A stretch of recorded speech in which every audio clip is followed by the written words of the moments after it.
Yeah, go ahead. Hi there, my name is Mohammed Abdul Aziz, and I'm from Pittsburgh, Pennsylvania. And back in the year of May 1st of 1938, on a Sunday morning, that's where I was born. At the time, my birth certificate was Rudolph Thomas Lewis Jr. Right, and so you are a retired. I am a retired United States Air Force technical sergeant, Right. retired on October the 31st, 1978. MashaAllah. And you're also a Muslim. You're a revert or convert to Islam. Yes, I'm a revert. Right. Back in Saudi Arabia on November the 27th, 1990 is when I embraced Islam. And at that time, that was 34 years ago. How old were you when you took your Shahada? I think I was 53 years old. 53 years old? Yes. Wow. So I want to go back into your life back in Pittsburgh and, all the way to now living in Pittsburgh, South Florida. Like, what was, what's like the first 5 years of your life? well,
So I went to Dover, Delaware. After Delaware, I didn't like it. I didn't like Dover, Delaware. So they said the only way you get out of Dover, Delaware is to volunteer to go to Vietnam. So I said, oh, is that the only way? I said, yeah. The only way out. I volunteered to go to Vietnam September 1966. 66. Went to How old are you at that time? In 66? Yeah. Well, I was in my 20s. Yeah. See, 58, 48, 58, I'm about 26. 26 years old. 26. Shipped out to Vietnam. I just turned 25 the other day. I couldn't imagine going to Vietnam next year. I went to, I said, well, eventually I'm going to have to go anyway. If I didn't, so I volunteered. So if I'd have put any other word, they said, okay, you got to go to volunteer. Maybe 67, 68. But I said I went over there early in 66. Yeah. So I stayed there 1 year, and it was very hectic. We get bombed every night, even because I was in the Air Force. But the only thing about it, I say because I'm alive today, because I didn't go out and fight. Because all I was doing was supply story. I was helping the aircraft. I was with the aircraft. So the Army and the Marines were surrounding the aircraft, guarding. So they were out fighting the Viet Cong. Do you remember your first day there? Yeah. Vietnam? In Vietnam? Yeah. Yeah, Vietnam. I was, met a lot of people there, because we was up in Da Nang near the border, up Da Nang Air Base, right up there by the top of North Korea. What were you thinking about when you first land on, get off the airplane? When I got off the airplane, I don't remember that too much in 66. Only thing I knew, I was in a bunk. My bunk was downstairs, and we had another bunk upstairs. There's a 2-floor wooden barracks. Wooden barracks? Yeah, wooden barracks, And did you fly into the base, or where'd you fly into? We flew into Saigon. There's a place called Saigon. That's where they flew into. Was it a commercial flight, or was it? Commercial flight. Yeah, commercial flight flew into Saigon. At that time, the military, they had to cover everything in Saigon, Someone pick you up, take you to your. And they took me. They took me another plane. Took me at Da Nang because I was up in Saigon in the south. I had to go up to the north. They took me another plane to go up to my base in Da Nang Air Base, which is up in the north, by the DMZ zone up there, and before you get to North Korea.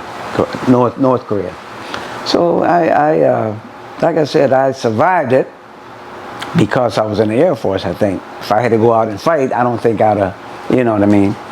Don't think I'd have been right in my mind.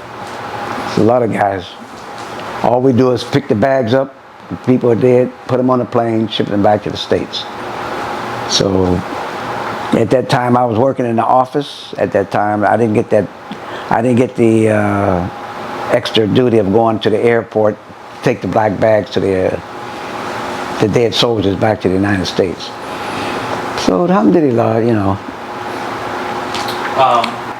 what we were doing is requisitioning supplies for our aircraft, really. Okay. So I was pretty good at that, and since I knew that supply chain business all over, because we had so many problems, so many areas in there, sections in there, like equipment and expendables. You can work in any division. So I worked in all the supply chain areas, stock control, requisitioning. So I knew the whole gambit of the supply chain. Warehousing, I never worked in the warehouse, but I had to coordinate with those guys all the time, So that was it was a quite adventure, Did you ever feel threatened or worried while you were there in Vietnam? But of course, yeah, when they were bombing us every night. But of course, you had to after 12 midnight, you hear the Scud missiles coming in. And you just had to take cover and hope they didn't hit your bunk. Really? Yeah. So otherwise you either go to the, you go to where they had the bunkers, and if you couldn't get to the bunkers, you had to stay in your place. You couldn't go outside because somebody would be out there. they're coming in, and they had all kind of, guys hollering BS, but we're Air Force, so you didn't know what to do. So I just most of the time I had to grab my mattress and put it over my head and get under my bunk, and just hope one of those Scud missiles didn't hit our barracks, So it was scary every night after 12 midnight. It'd be scary because they would hit us because they were trying to hit the aircraft. Yeah. So it was scary. I mean, it had me nervous for a couple of years after I got out of Vietnam. I didn't have PT. You can say I had a little PTSD because I was nervous from the bombing. So even though I got back in the States, if a car had backfired, I would hit the street. It would just just one of those PTSD things. And what's this guy doing? Yeah. Because that game, when you hear that, you automatically either hit the deck. You know what I mean? You automatically hit the deck when you hear that somebody. So that was my nerves then for a year or something like that. And I said, oh man, if I ever get over this, I'll be okay. A lot of guys that make it, especially the Army and the Marines, they're still messed up. Even when I go down to West Palm Beach, they're still messed up in the head, because they're out there fighting the Cong then, the Viet Cong. But mine was just those bombings. So like at midnight when light goes out and everything, and I go in my bunk. Oh, here it comes. I said, oh, boom, I either try to run to the bunker, or I said, oh, it's too late to go to the bunker now. Go that shrapnel outside. So I said, I got to pull that daggone mattress over my head and get under and just pray that bomb don't hit us. That missile don't hit, that shrapnel don't come my way. Oh man. So I survived that year, 66, 67, September 67. And I got back. Like I said, I was nervous coming back out of the service. But I didn't let the government know that I had PTSD because of my nerves. So I just tried to shake it off, So it took me a year after I got out of it. It took me a year. I never did apply for no PTSD anyway. So. Did you have any opinion on the war back then? Yeah, I had opinion. I had opinion. Yeah, I had opinion because I said, well, this here conflict should not have been taking place.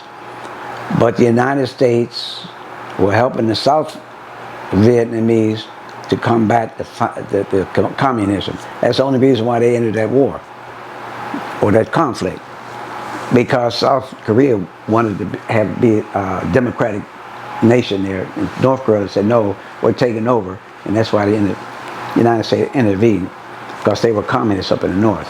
Yeah. So that's why they sent all them soldiers over there. First they sent them over as peace people, keep the peace, but shoot, after that, then it became a war between the North and the South. So that's why I think that it should have been just like they bombed Japan. I think if they had bombed North Korea, it would have been out there in 1 year. Yeah. If they had bombed North Korea. If they bombed China back in when MacArthur over there in World War, if they'd have bombed China wouldn't be like that today. Just like they bombed Japan. Yeah. Now look how Japan is one of the thriving countries in the world.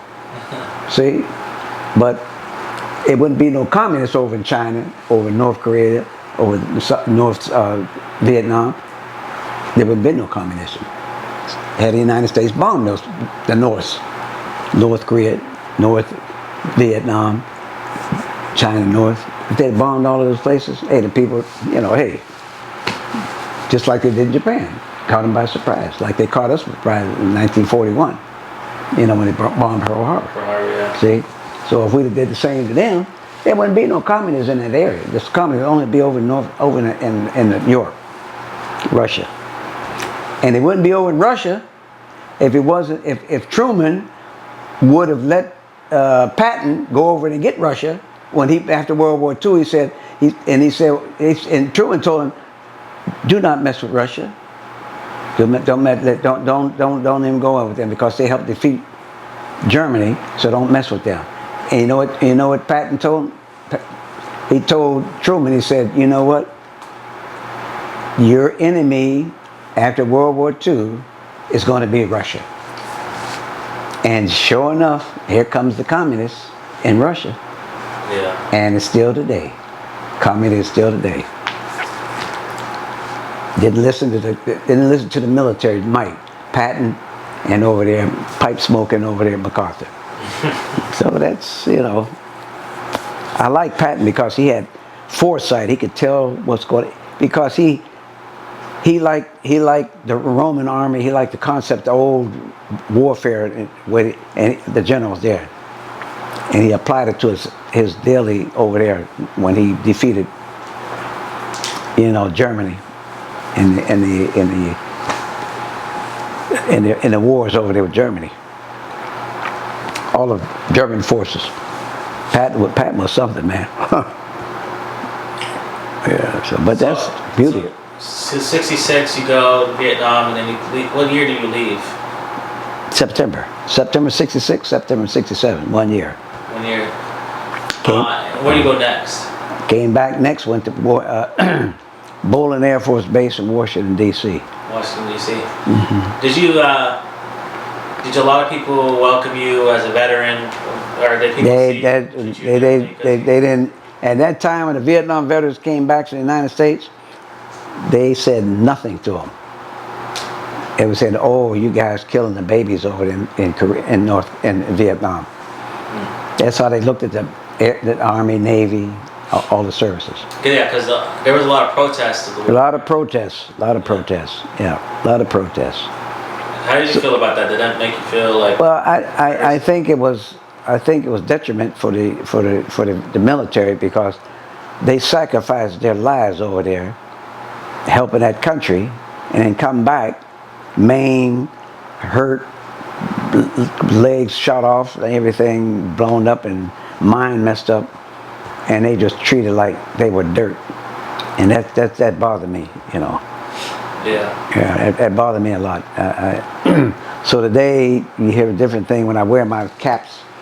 Thank you for your service. Now they just recognize Vietnam veterans. Yeah.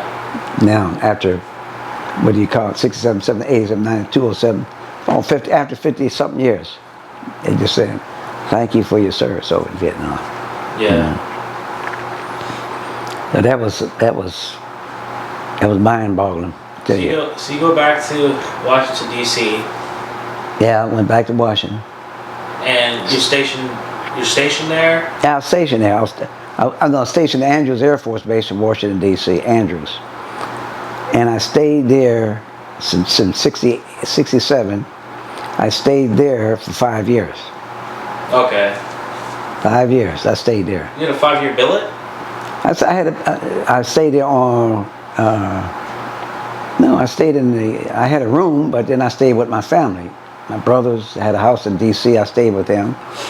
And, so I worked with the Washington, D.C., with all the generals over there at that time. They had the record, I was in charge of all their records. And what was it, one of the actors, he was a general, I had his records of him. Jimmy, how was that name? Anyway, I had his records. I was over there 5 years.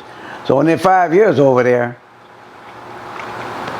I got married over there to a lady. She taught school in Baltimore. So I used to hang out in Baltimore a lot when I was over there in that time, And at that time, the government said, "Hey, you've been there 5 years. You got to go down to personnel and you have to volunteer for a place, or we're going to assign you somewhere else." So I went down and I volunteered in 72, and I said, I want to go to Japan. And that's where they sent me.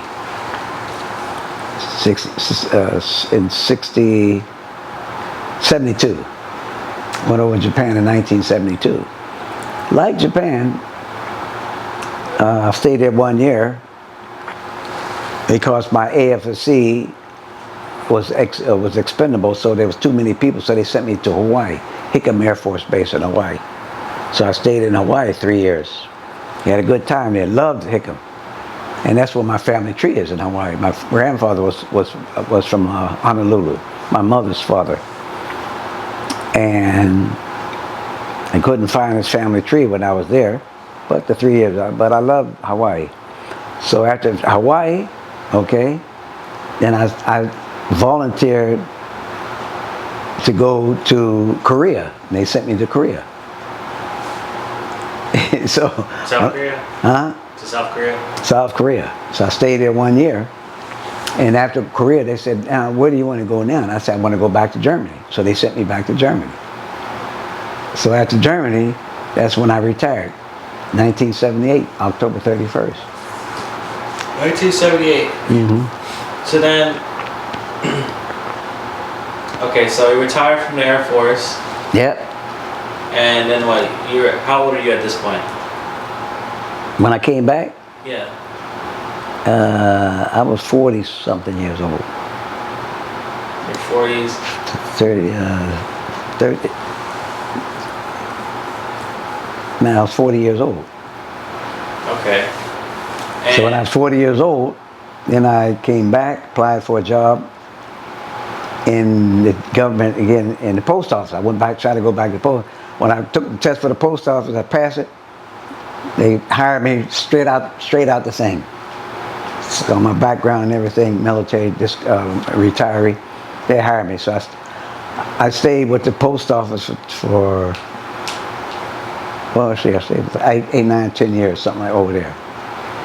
And after that, I saw a clip, they looking for guys to go to Saudi Arabia back in '87. I applied for that job. Went back to Saudi Arabia, 1987. Stayed there 20 years. That's why I embraced Islam, back in 1990. okay, so talk about, so you get sent to Saudi Arabia in 1987. 1987. What's your first thoughts when you go over there? And did you know when I found out I was going to Saudi Arabia, I was working in the post office.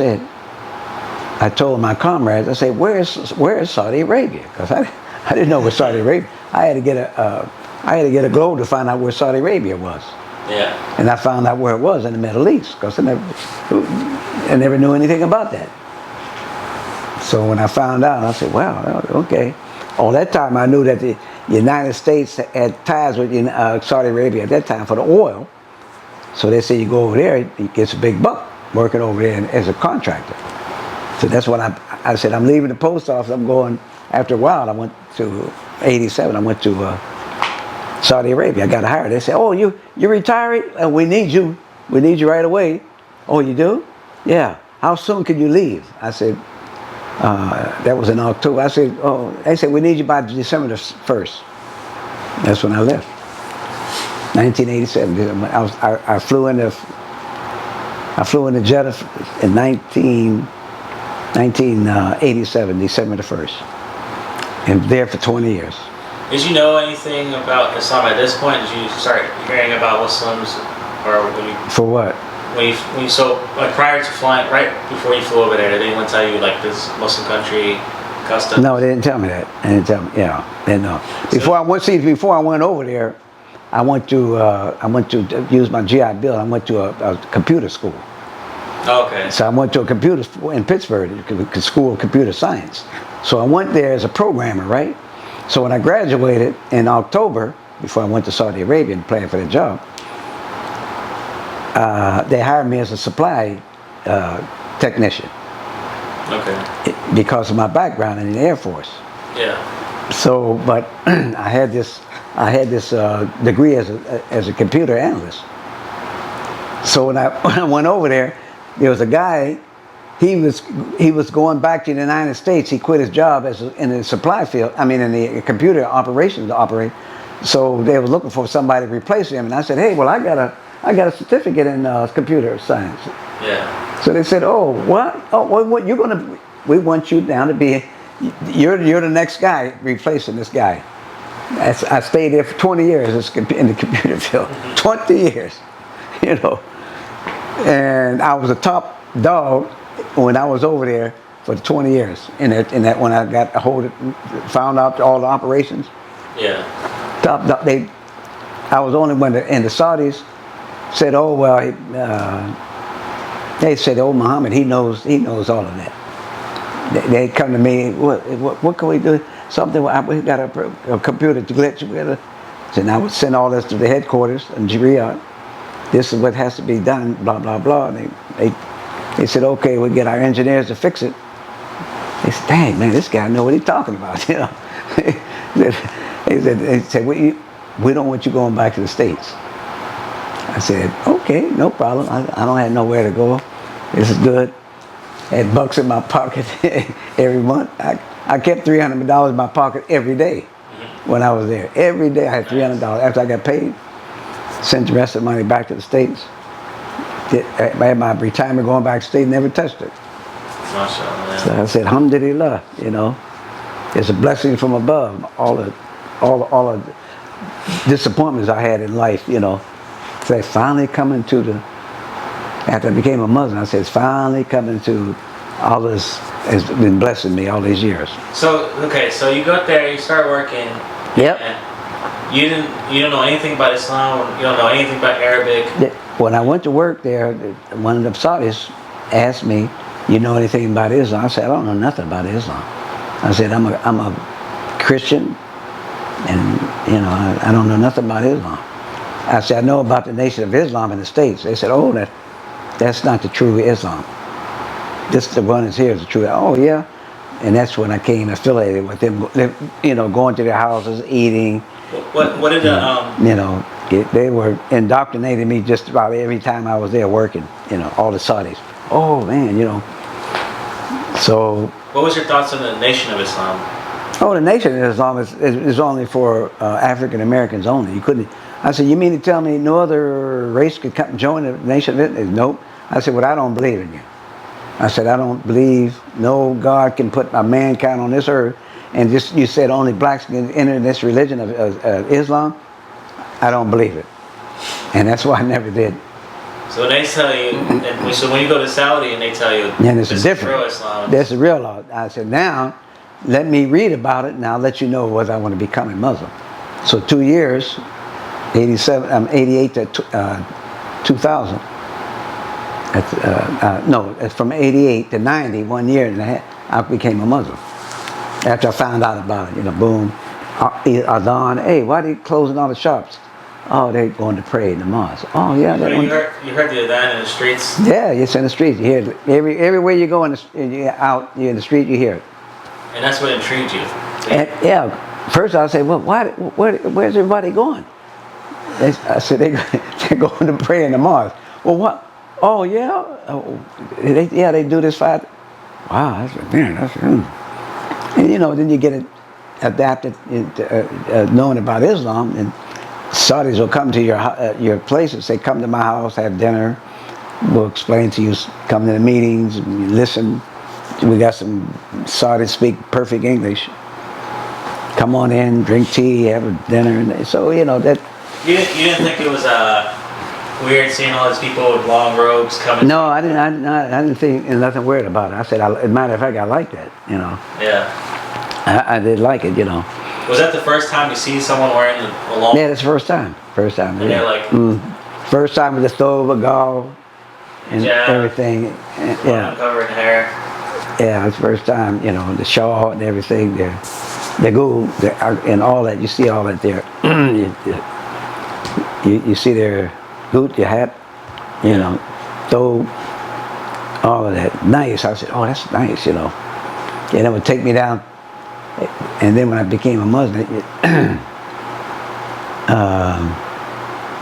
they say, well, now since you're a Muslim, now you have to find a wife. You're single now, you got to find. I said, man, I'm 50 something. I don't want to get married, man. They said, you have to find a wife. I say, well, I don't know how to find a wife over there. They say, we'll find you one. And they found me one, you know. Yeah. So she was 10 years younger than me. Okay, she was about 40. I was 55 or something. She was 45. So it was a 10-year difference. And as they found her, and so I accepted her, and we got married. And I was with her for 25 years. So I had a beautiful time with her because she was a doctor. She had a doctorate degree in computer science. In Islamic teaching the language of Islam. She was a professor. Okay. Wow, in the university, University in Jeddah. So you settled down. Arabic. She was teaching. She was an Arabic professor. Beautiful. So you settled down, married. You got married and stayed in Saudi for. I stayed in Saudi for 20 years. 20 years. And I lived with the family there 20 years. So then, you know, I said, well, look, I was with your family for 20 years. I would like to go back to the States. And you come back and live with me here in my town for 20 years. Oh, my family don't want, you have to, I said, I want to, the only way I come back, so when I came back to the States, and I told her she came back with me, so I said, the only way that I go back to Saudi Arabia if we get our own house together. Because I've been with your family 20 years, let me and you be with ourselves for 20 years, and we can still go to your family. Her family didn't want her to leave, to be by, you know, they still wanted us to be living in their little mansion they had over there, you know, big beautiful place. Yeah. So I said, well, it's the only reason why I go back. We get a house of our own. Otherwise, I ain't going back. And that's why I stayed here in the States. And she went back over to the family. And that was back in 2017,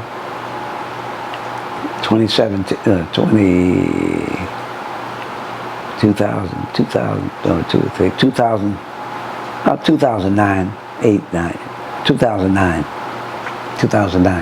Wow. Yeah. She went back, so I said, okay, honey, I'll see you later. I ain't going back unless we get our own place. But you know what, I to this day, I regret me not going back. I had it made, had maid service, everything. Yeah. And then I didn't have to pick up my shoes or nothing. Didn't have to wash dishes, didn't have to wash my clothes. Everything was done to me, everything. They had everything. Everything I didn't do. All the things, they bring my dinner to me. The maids bring my dinner. What do you want to eat, Mr. Abdul Aziz? I'll take whatever you got cooking down in the stove. Or sometimes I said, I want some chicken or something like that. Or whatever. They'd fix it for me, you know.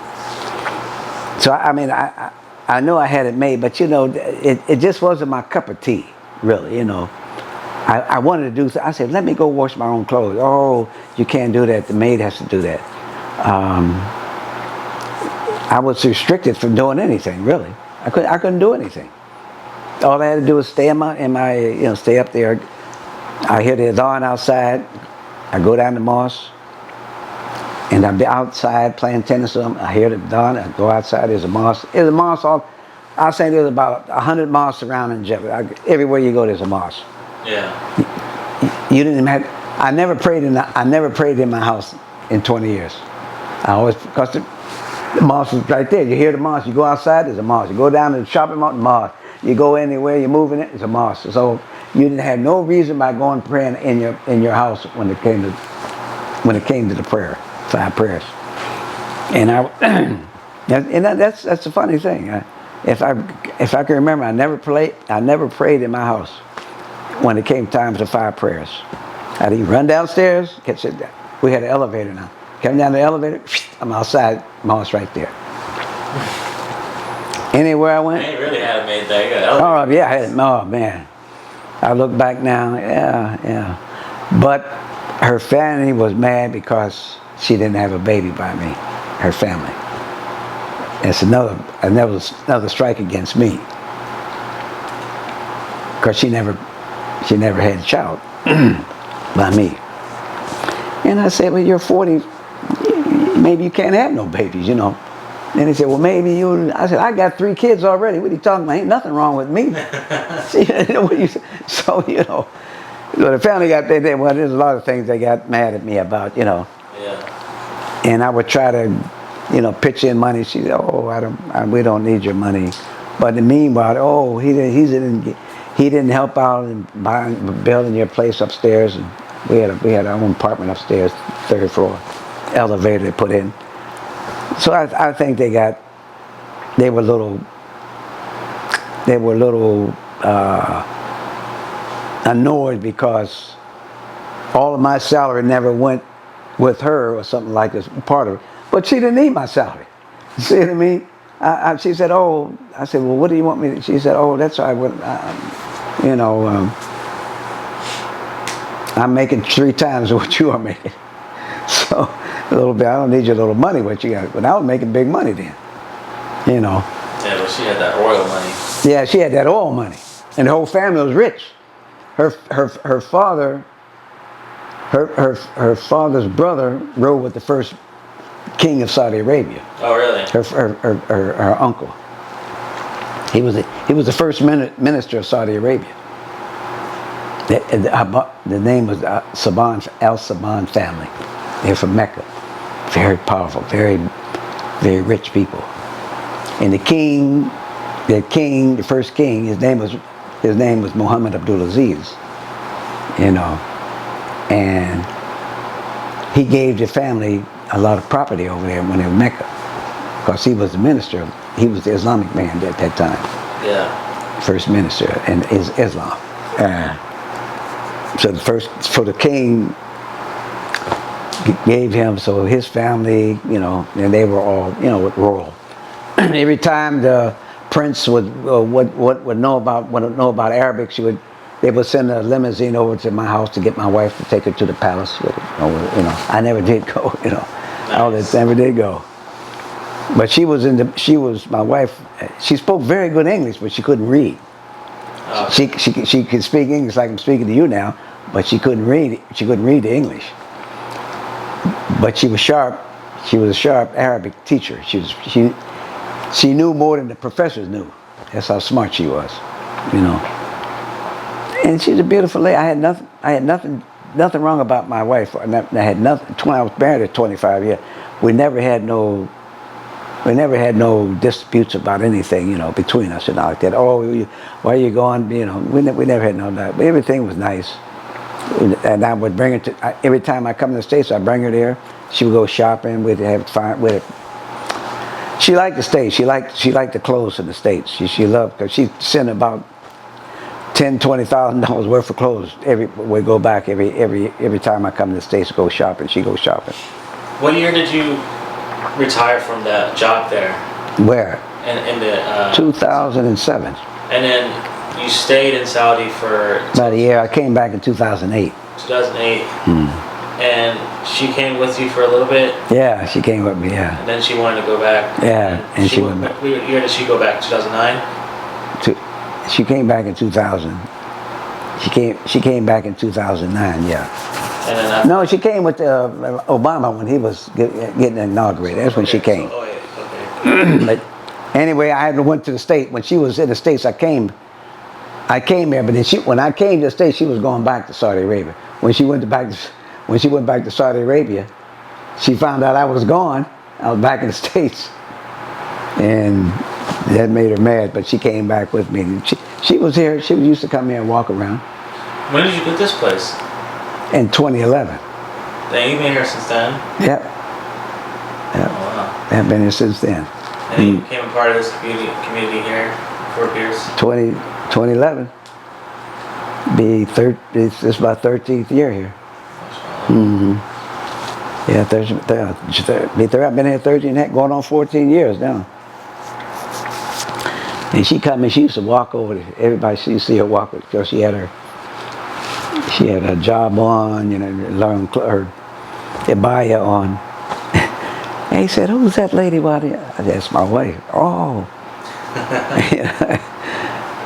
And I don't know, every morning she walked out there, you know. So now that you live here, since you came back to the States, you started just living a retired life. Yep. And now you volunteer at the jail, right? Correct? Yeah. My last job was in 2010. My last job was in 2011. That's when I worked for the Census Bureau, 2010. The Census Bureau doing what? Going to people's house and how many people's in your house? How many people live here by name? How many is in this house? When you living over there, say you live in one like across the street, I had a pad.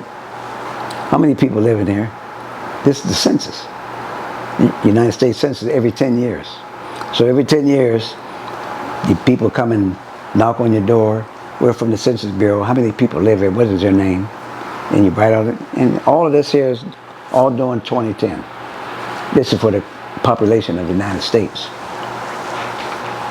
So I worked there temporarily for 2 years. And that last year was 2011, my last year. Then I stopped working and that was it. That was it. And then you started volunteering at the jail. And then I started working at the jail, yeah. You remember that big Abdullah Malik? Yeah. He was working in the jail, and so he said, hey, why don't you come with me? So I went with him at the volunteered at the jail, Rock Road up here in Fort Pierce.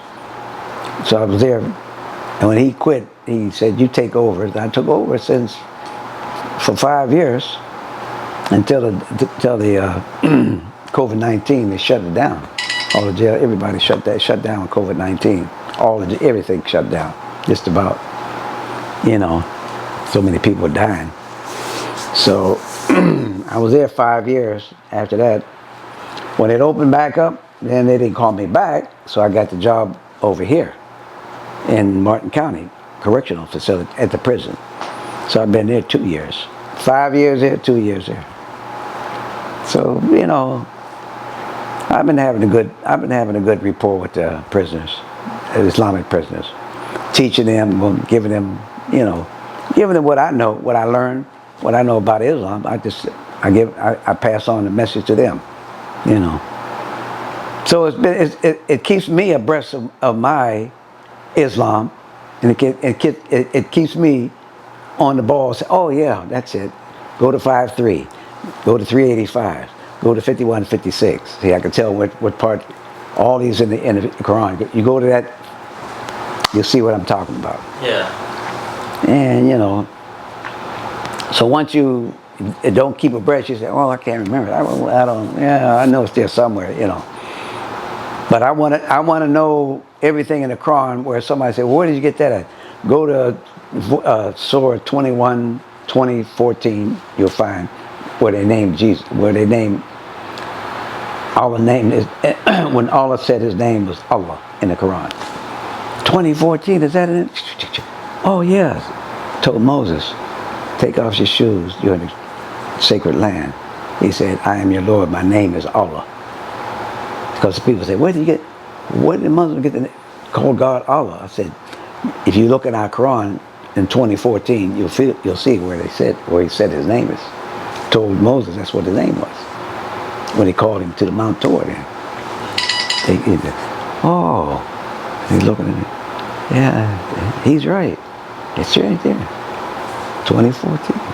And it's in other places in the Quran too. 23 something, where God told, that my name, I am your Lord, my name is Allah. Establish prayer. Give zakat and do the zikr.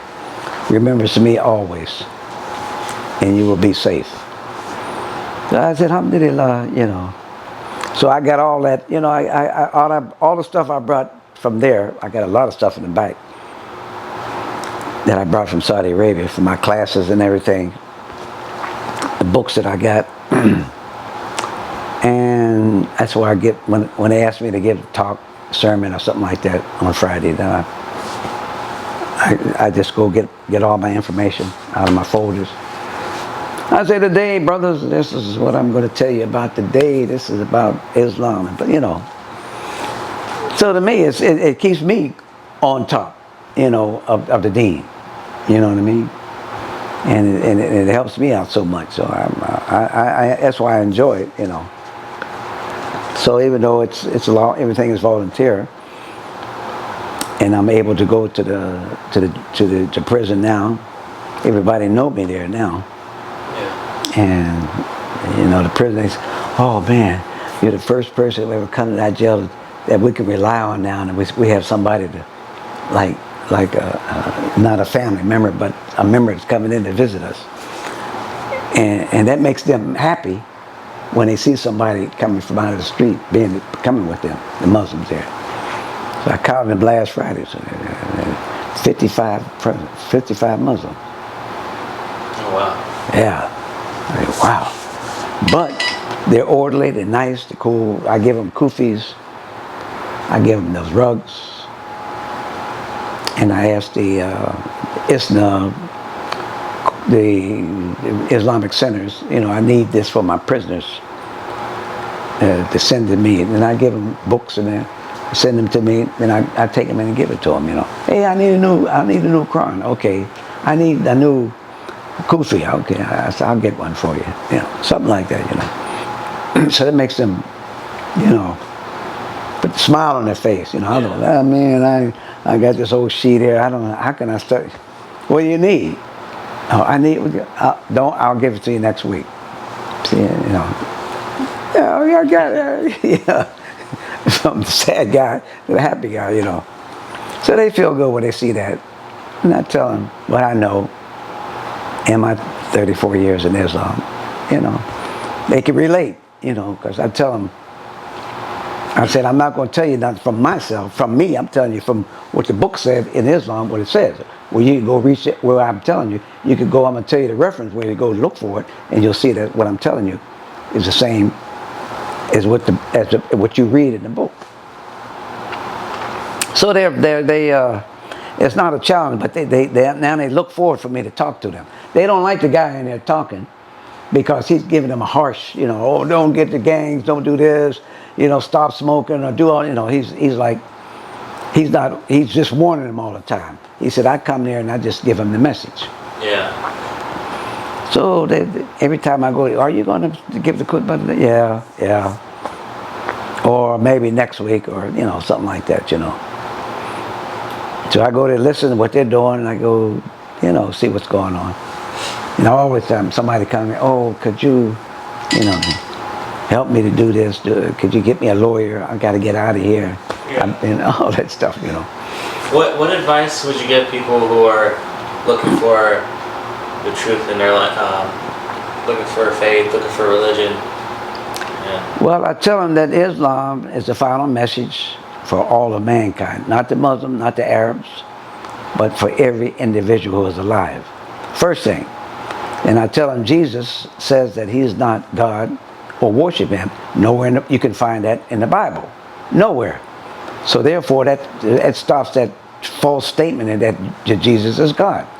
And another thing, you will find out that Jesus is not God because he never said in the Bible that he is God or worship me. Or, so I'm saying now that I'm giving you all this information, that you should follow the last message from God to mankind. Not the Arabs and not the Muslim, but everybody who's living on earth. That's my final message to everybody, first of all. So I said, I don't want you to give up your religion, but you have to learn about Islam before you do give up your religion, so you find out the truth. And the one thing I told them I like about Islam, the beautiful thing about Islam, because Islam shows me that there's only one God and that this is the last religion from God to every living individual. And I said, so why argue with the truth? Why should I argue with the truth? I'm giving you the last message. It's from Allah subhanahu wa ta'ala, God, who is the creator. So you're telling me anything else, so I'm telling you why argue with the truth. If I'm showing you the truth, I'm giving the last message. So when you stop and you say, oh, I say, when you got a pair of shoes, and when you get another pair of shoes, this is the old shoes, you want to get there's new shoes. And I said, but the thing about it, Islam is not new. It's the first of all the religions. Oh, hey, wasn't born a Muslim. I say, yes, according to Allah, you're born a Muslim. But your parents make you what you are until you get the knowledge that, you find out what the true religion is. Once you find out the true religion, you'll find Islam. But this is why we call people who don't are non-believers. If you're not a believer, if I'm giving you the true message, if I'm giving you something true, why would you argue with the truth? This is Islam. But they're going to argue you down. The non-believers are going to argue you down through the ages, to the day. And if you can show them the proof and they don't believe it, then Allah will take care of the non-believers. He's doing it all the time. Why? Oh, I wonder why they're flooding. I wonder why the earthquakes. I wonder why the fires. This is the wrath from Allah. to mankind because they don't want to adhere to his last message. I said, believe it or not, check it out. I said, simple as that. I said, that's the beauty of Islam, you know, to mankind from above. Through our Prophet sallallahu alaihi wasallam, Muhammad, he gives the message to all his people. And he lets them know it's the spread of Islam throughout the world. And I said Islam is 3 billion Muslims worldwide. About almost the most populous religion in the world, outside of Christianity. Another couple, yeah, and fast growing, but I said within the next year it'll be the only religion, the most religion, most people in the religion in the world, maybe 4 billion, and it's coming. It's growing and growing and growing because people are finding out about the truth. Find out about the truth. If I tell you a lie, you ain't gonna believe me. You might believe me, but if I tell you the truth, you won't believe me. So you know, study, learn, pick up, find out the truth. If you don't want to find out the truth, you're going to always be a non-believer because you're not going to believe about the truth. So I said, alhamdulillah, this is what's wrong with the world today. They don't want to adhere to the last message, but because they don't believe that Muhammad was a prophet, because they're going to downgrade, just like the Republicans downgraded Kamala Harris. Oh, she's this. Why is she black? She's from India. She's not there. Oh, she's stupid. I said, that's stupid. It's, Trump saying everything because they're trying to discredit her qualifications. So the same thing the non-believers are doing to Islam. It's been doing it ever since inception. They don't want to believe. Alhamdulillah, you know. But the world will know one day when they find out the truth. Finally, at the last moment of their life. And it's too late. After that whistle, the blower, the horn is blown, it's too late. There's nobody to save you. And that's the truth. But the people don't believe the truth. You know, say alhamdulillah. I think I'm close it out? Cut it today. Yeah, cut it here. Okay, is there cool. Last thing you want to say? That's about part of my life, and you know, alhamdulillah.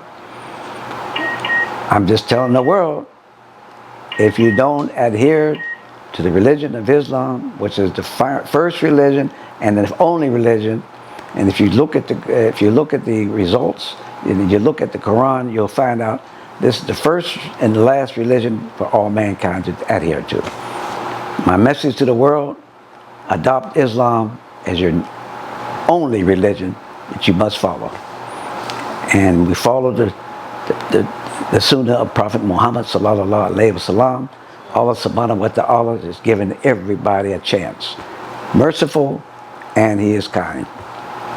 So, forgiving, if you go back to your awful ways, then there is retribution for all the non-believers, and He will bring the wrath upon the world, which has been done through all the generations, through the times, if you go back and look at it and read about it. Alhamdulillahi Rabbil Alameen. Allahu Akbar. Allahu Akbar. All right. Thank you very much. Yeah.